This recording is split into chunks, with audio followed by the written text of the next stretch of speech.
Bonjour à tous mes matos locos, j'espère que vous allez bien. Avant de commencer, n'oubliez pas qu'à la fin, je vous ai mis un lien pour la vidéo 0 de ce chapitre où vous trouverez absolument tout, comment faire de A à Z pour avoir une superbe note et qu'on puisse encore dire Happy Day. On est parti pour l'étude de la parité d'une fonction avec exemple d'application, je vais tout vous expliquer. C'est parti. Donc, étudier la parité d'une fonction revient à savoir si sa courbe représentative possède des propriétés de symétrie.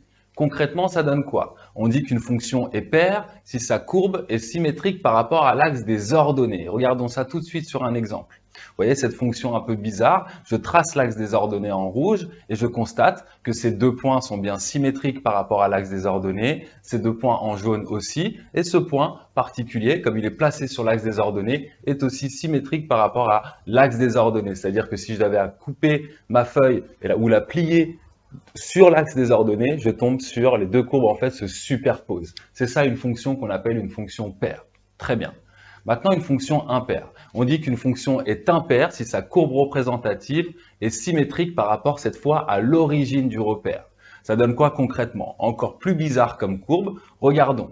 Ici, je prends deux points, là-haut et en bas. C'est bien symétrique par rapport à l'origine du repère. Ces deux points en bleu aussi et ces deux points en rose aussi. Donc voilà ce que c'est tout simplement une fonction impaire, une fonction symétrique par rapport à l'origine cette fois du repère. Très bien. Mais concrètement, quel intérêt? Question de mes matos locos.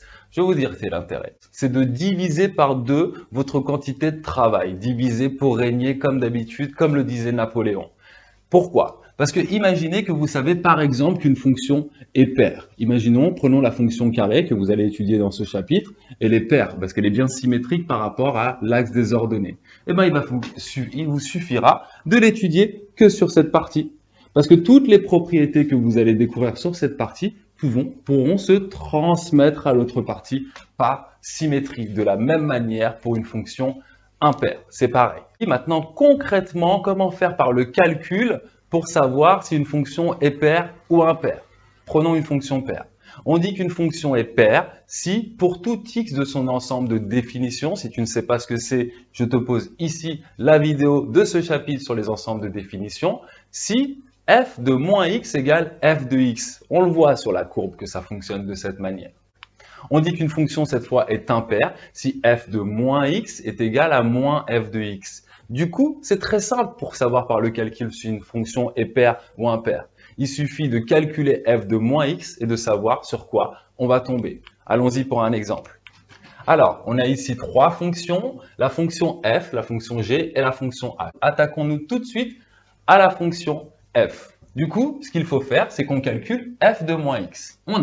Regardez, on a f de moins x égale, je remplace tous les x par moins x. Ça me donne 3 fois moins x cette fois au carré, moins 5. Donc ça, x au carré, c'est une fonction de référence que l'on étudie aussi dans ce chapitre. Je te mets le lien ici.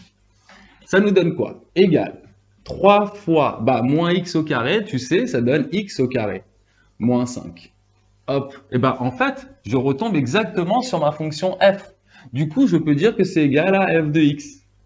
Donc, comme f de moins x égale f de x, je peux tout de suite en conclure que ma fonction est paire. Ça y est, c'est terminé, la fonction f est paire. C'est parti pour la fonction g. La fonction g, on a g de moins x cette fois. On calcule, pareil, on verra bien sur quoi on va tomber. G de moins x, donc 4 fois moins x, le tout puissance 3. Moins 5 sur moins x. Tous les x, je les remplace par moins x. Plus, entre parenthèses, allez, soyons fous, moins x. Tout ça, c'est des fonctions. Donc, par exemple, la fonction cube, je te mets le lien ici, que l'on étudie aussi dans ce chapitre. Ça me donne quoi? Alors, comme tu sais, dans ce chapitre, on a dit moins x puissance 3, ça va donner, en fait, moins 1, on va faire les trucs de façon un peu plus détaillée, fois x puissance 3. En fait, le moins sort.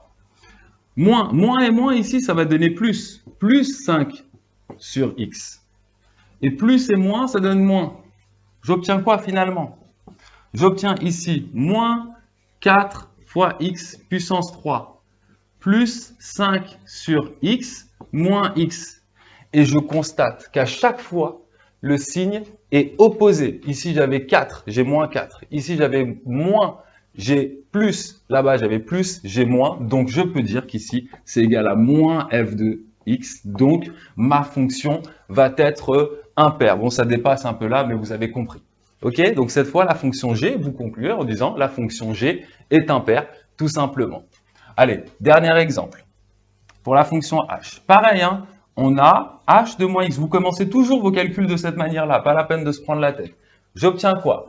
H, 4 fois moins x, plus moins x au carré, comme au-dessus. J'obtiens quoi du coup? Ça me donne moins 4x, et là, ça donne encore plus x au carré, parce que moins x au carré, ça donne x au carré. Et donc là, je compare, je me prends un peu la tête, je me dis, mais alors qu'est-ce qui se passe? C'est l'opposé? Non, c'est pas l'opposé, puisqu'ici j'avais un 4, j'obtiens moins 4. Ah tiens, opposé, mais là-bas j'avais plus x au carré, j'ai encore plus x au carré. Eh bien, ne vous faites pas avoir. Tout simplement, cette fonction n'est ni paire ni impaire. Tout simplement. Voilà. Allez, je te retrouve pour la prochaine vidéo. Je te mets le lien ici en fiche. À bientôt. Ciao, ciao. Fonction de référence. Quelle galère immense. Tu cherches la délivrance. Clique ici, c'est gratos, que des matos locaux. Y'a tout dans mon programme. Ma méthode est facile. Tu veux devenir pro en maths. Suis bien tous les chapitres. Clique ici, c'est gratos.